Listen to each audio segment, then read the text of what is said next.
Традицијата ја зачувуваме со печат, овозможено од бисери филеви. Ама тој пусти Мастикс, не можеме да го заборавиме. И љубовта кон театарот, не можеме да заборавиме. Кога се растуриваше Вовчево, знаеш колку плачеја народ. Многу плачеја. Тоа е таа конзерва и фамозно злато на Симончевци. Воските на Иван и на Афродита, на Охридските Ромео и Јулија, останале секогаш заедно. Опинци гумени праја и тога пропадна за најкодна. На 7 километри од Охрид, во Косел, на Коселска река, се наоѓаат двете последни воденици во регионот. Водениците датираат од 14 век.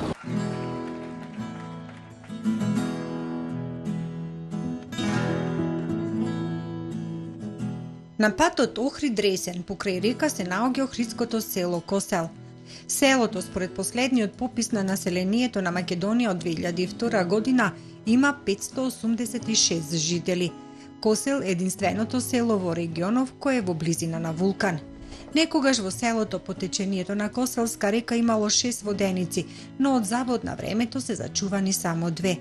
Во поранешната југословенска држава, тие биле ставени под заштита на државата. Собствениците биле принудени да се грижат и да ги одржуваат двете преостанати мелници за жито. Под ударите на бистриот мласт вода, врти воденичарскиот камен и ги меле зрната жито, најчесто пченка и јрш, и ги претвора во брашно. Водениците се смета дека датираат од 14 век и се градени заедно со селската црква Свети Никола. Денес една од нив припаѓа на семејството Симоновски. Според кажувања на членови од ова семејство, во поновата историја, воденицата е во нивна сопственост многу долго. Во 20-тите години од минатиот век во воденицата жито мелела вдовицата Василка Симоновска, која ја добила од свекорот за да го прерани семејството. Во 1938 година со воденицата работи нејзиниот син Горијан, се до 1978 година. Во 80-тите години од 20 век традицијата ја продолжил неговиот син Злате, се до 2006 година. Денес воденичарското тркало врти под грижата на Младен, а покрај него е малиот Златко, неговиот син. Разговорот за селото и водениците го почнуваме со 85 годишниот коселчанец Ристо Климовски. Тој е роден на 22 февруари во 1932 година во Косел од татко Методија и мајка Босилка. Со него ја почнуваме приказната за животот денес и некогаш во Косел, за водениците, за неговите обележја. Косел денес ја дели судбината на сите македонски села и градови, станувајќи од ден на ден со се помалку жители. Селово наше во 89-та година ја бев преседник на селово, на местна заедница. Постоеше 600 куќи. Од прилика преку 900 жители беше.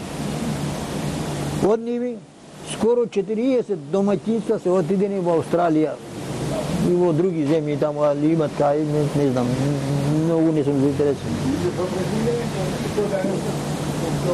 Тоа е Косел, колку иде се помалу и помалу имат. Со развој во социјализмот, кога во Охрид имаше 13 фабрики, од цело 90% беа вработени по тие фабрики. Малу по малу, кога во 1991, кога беше осамостојувањето, кога дојде таа транзиција на капитализмот и социјализмот,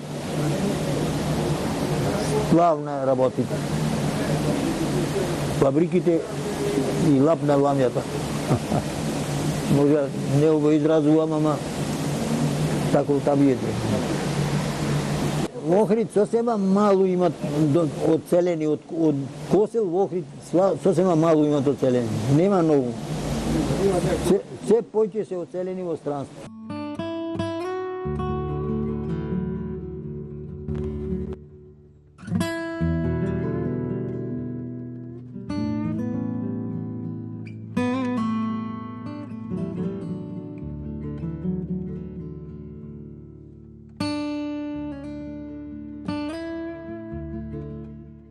Според преданијата на постарите коселчани, селото од секогаш не било на денешната местоположба. Климовски ја раскажува легендата за настанокот на селото, а како една од најстарите фамилии го споменува името на неговиот предок апостол, по кој староседелците во селото го добиле името Аполевци. Косел е уште за времето на малу подоцна од Александар Македонски. Постоело и постои до кога не знам. Овако одвапила кисела вода, се вика местово, има еден дол, голем дол.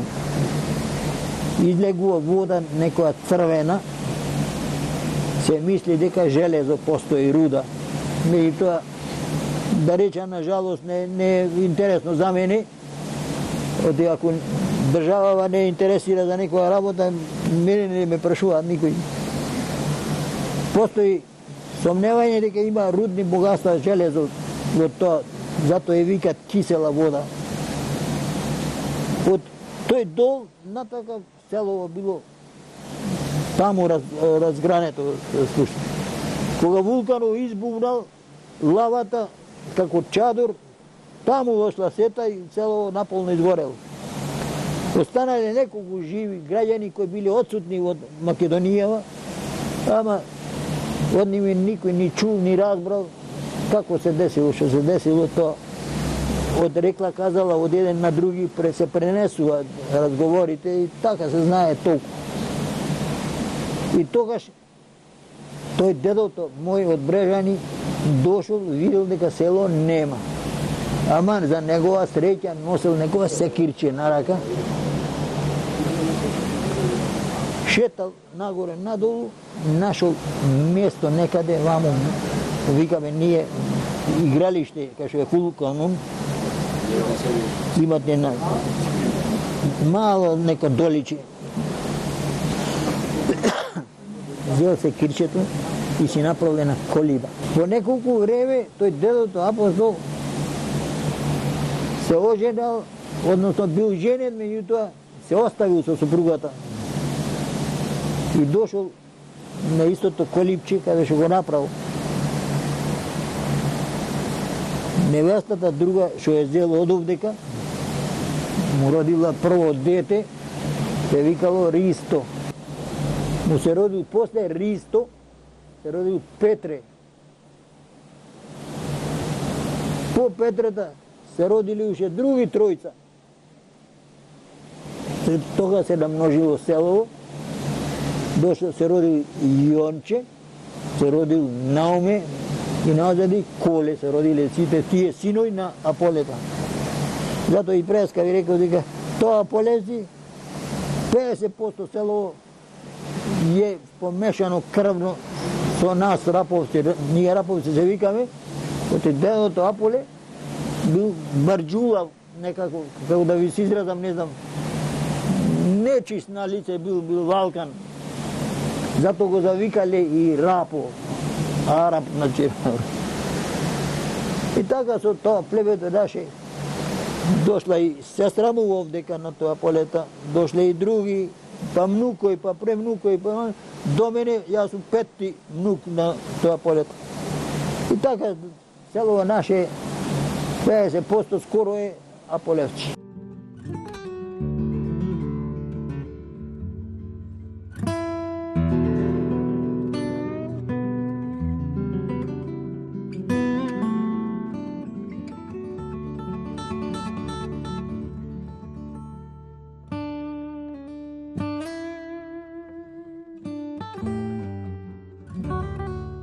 Во приказната се споменува јаничарот кој потекнувал од овие краишта, бил грабнат од османлиите, но по некоја случајност при враќањето на местото од каде што се родил, ги изградил двата објекти кои се зачувани до денес.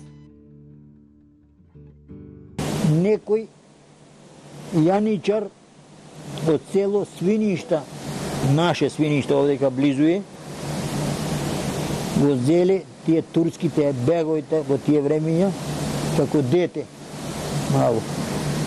Го несле во Турција, го врбувале за да биде јаничар прав. На некој после школувањето него на некој начин му испаднало прилика да го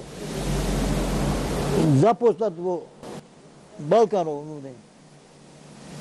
Кога дошло во Охридов, тоа дете видело некоја предпоставка дека му е познато место и се прашувал кој е, шо е, како е, и од тоа разбрал, зел да гради црква. Од тоа детето, како јаничар, родено во Свиништа, школовано во Турција, за јаничар да биде, за да може да прави злосторство, а не подрачава кај што ќе биде определен. Друго работа немало, тој после известно време во Турција си ошол и таму починало. Косел покрај црквата Свети Никола има уште 5 други цркви.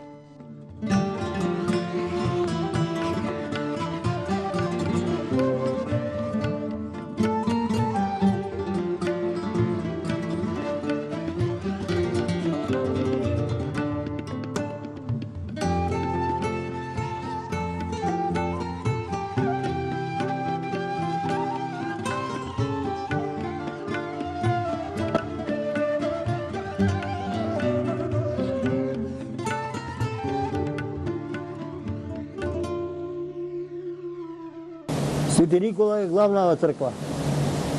На Свети Никола ние го славевме како национален празник Илигден. И црквава ни даваше јадење да ручаме тука сите. Тука јадење даваше црквава. Во социјализмот религијата беше забранета во Македонија. И не во Македонија, во Југославија беше забранета. Нас манастирот ни го зедва. Ние си имаме друг манастир тука, да речем црква, да речем ни го зеде празников дека Илигден го славевме ние, и сега Илигден го забранија тие, ама како не како државен, како домашен, граѓански, да речем. Си оправене се светилија горе, се гледат и одовде да го види човек манастирот пред ние. Таму си го славевне денот. Дојде време на 11 септември, Свети Јован имаме друг манастир. И кај него си име му правиме чест нешто, само дай, раздай, попон, пејт, молитви прави. На 20 јули Света недела е викаме ние, ама и Стара недела се викат Лагочера и долно е слават како ние Илигден што славевне, долно Лагочера го слават како домашен празник. Селски домашен, што ми е, тој е селски. И така, празници една по една, сите по нешто прослава правиме со ним. Кај Света недела, на сам пат ја однека за Битола пато што е, негде за 5-6 метра погоре од Света недела, на сам пат имат како фрижидери, што се мало една црквиче направено, од некој што му се сонувало е направено. Тоа се уште не е званична црква.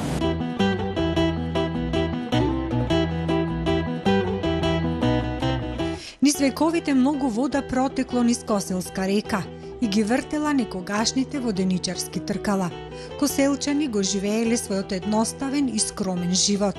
Денес, иако подзаборавено, воденичарското тркало продолжува да врти, заедно со тркалото на новото време.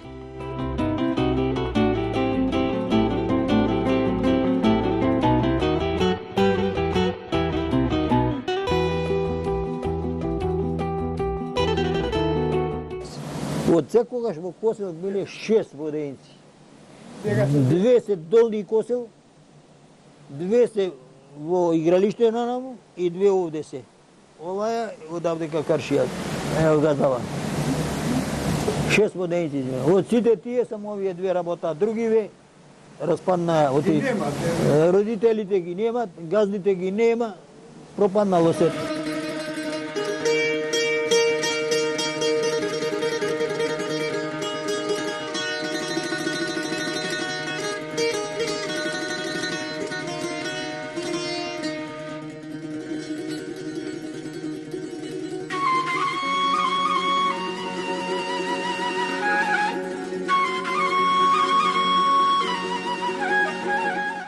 Климовски раскажува што значила воденицата за селаните некогаш. Фабрика за селски потреби. Фабрика за селски потреби, така да го наречам. Оти ние в поле работиме, жито имаме, произведуваме, се сее пченка, се сее жито, суво жито, да речем, јачмен, пченица. Најзадоволни селани наши се од она трикотале, не знам како го викаат луѓе. Најпродуктивно жито е тоа. Дали од Холандија или од каде, не знам, од Европска унија дојде такво жито, најпродуктивно е за нас селани. Тоа е точно, не го сакаат во млинојне да му го замениш, али за домашни потреби ова го прави за прасиња, крави, телиња, само со жито не се рани стоката, мора нешто се направи брашно да се створи. И тоа брашно ние надробимо тиква напрасено, тоа брашно клајмо, ќе го нараниш, така стокава си раневне со тоа брашно, со тие. Воденицава наша фабрика е за селските потреби.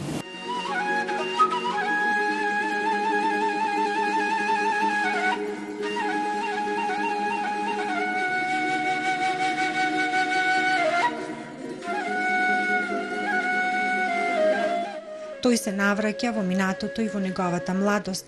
Навираат спомени од минатото за традиционалната храна која била на нивните трпези. Раскажува за храната која подготвувале мајките и бабите од првото сомелено жито. Јачменот беше како причесна за луѓево. Шом се ожна јачменот напред, петулици си правеа жените одмah од него.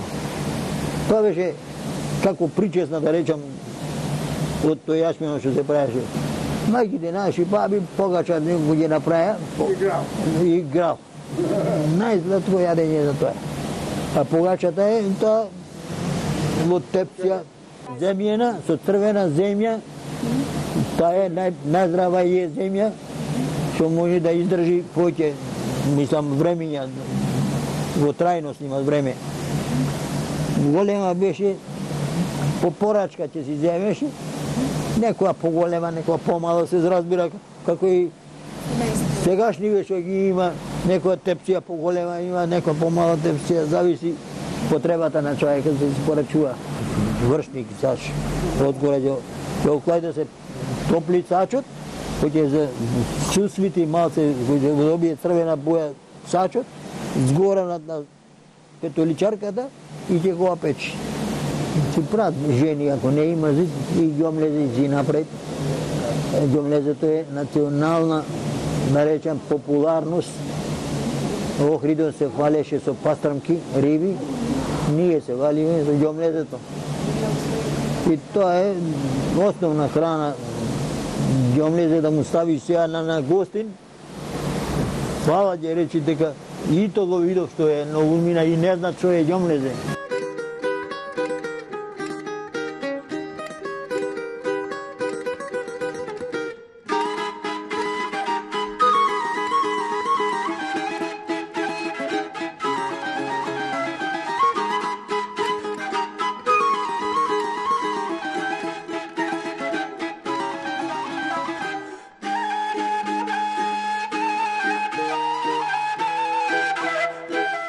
Коселчани се единствени жители во Македонија, а и на Балканот, кои живеат во близина на вулканот, кој не е активен. Тој е неизоставен дел од приказната за селото. Климовски раскажува за последните испитувања на вулканот направени во далечната 1955 година. Донесоа машиње за копање, за да откопат. Мислеа дека нафта ќе најдат. Во вулканот киселини, смрдит, мирисат.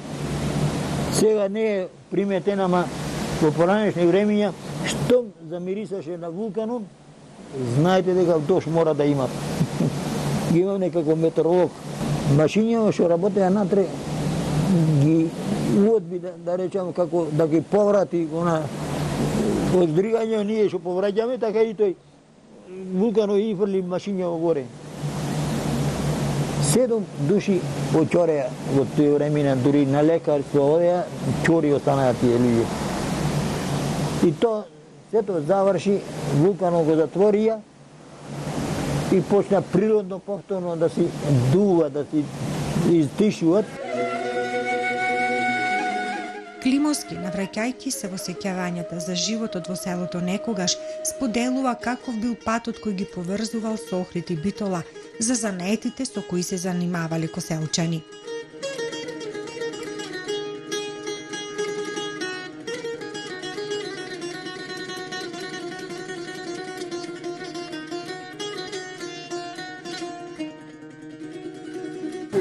Шом сте вие Охријанка, имате чуено дека Балевци, Симончевци, тие беа газдите на патишта.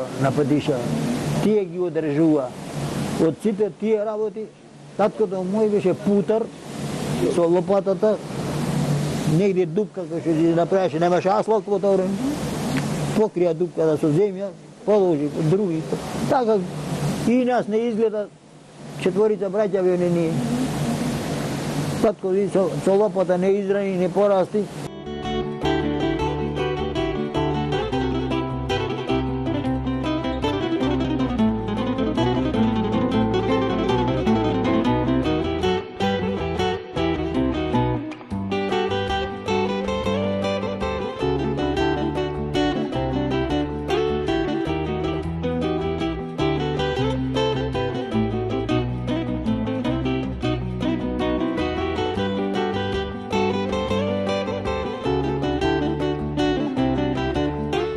Климовски денес е тажен што политиката ги поделила жителите, а селото покрај вода е без вода. Све е убаво, све е како што треба, меѓутоа, на жалост, од вас, политичарите, најголемо богатство имаме само омразата во луѓето. Таа омраза, мислам дека не е само Косово. Сиве населени места кој поќе, кој помалу омраза имаат меѓу себе. Зошто Чичко Ристо? Затоа што неправди имаат од министерствава наши во Скопје. Еве јас лично да ви речам дека Косел наше грев Божие, река имаме непресушна. Значи стална река и во голема количина на вода ја имаме. Немаме кој да ни направи бразда да повадиме. Ченка ако не посадиш, немаш ни граф, немаш ни тиква, немаш ништо од него. Бавче ако не направиш, без вода не оди ништо. Посебно за оваа година да ја земиш како пример, катастрофа е.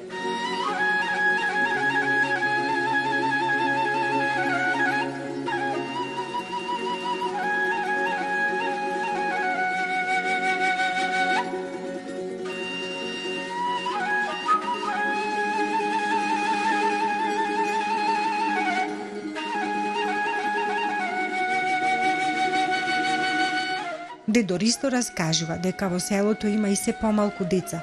Во селското училиште има само неколку деца од Косел. Старото што го направивме, што го градевме во мои времиња, во тоа, постои меѓу тоа го даваде под наем на други некого. Домот кој го градевне, селанската работна задруга Преска една смена. Кога ја формиравме, неја го формиравме и домот го изградивме во Косел, а не во Кафје, на некој начин, што не може да го речам посебно, отиде во приватни раци. И назади го зедува просвета, назади го зеде, го направи училиште со осмолетка. Еве денеска просветава вели дека и 9-летка ќе почнува да бидува. Деца на кои се во школа, но ондека сите се од Вапила, од Ливишта, од Опеница, од Лакучери, од Алгодан, дека коселски деца, али има 2-3, али не. Ние немаме, простите, обновување на како се вика тоа, на наталитет. Ние немаме во Косел тоа на тоа.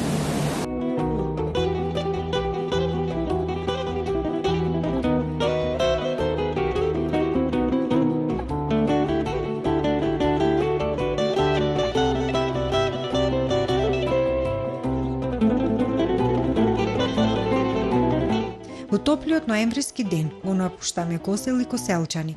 Селото, обкружено со околните шуми обоени во есенските бакарно-жолти бои, го оставаме да го живее својот живот со надеж дека сепак живеачката ќе тргне на подобро. Во мислите ни е ликот на 10-годишниот Златко Симоновски, кој со својот детски интерес и љубопитност го следеше нашиот разговор со дедо Ристо. Веруваме дека Златко ќе продолжи семејната воденичарска традиција и животот во селото Косел.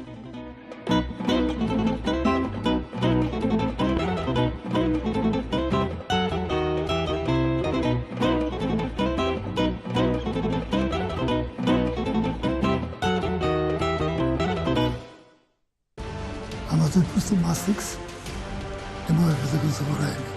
И љубовта кон театарот, не можеме да заборавиме.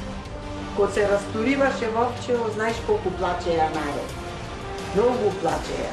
Тоа е таа конзерва и фамозно злато на Симунчевци. Воските на Иван и на Афродита, на Охридските Ромео и Јулија, останале секогаш заедно. Опинци гумени траја и тога пропадна најкод нас.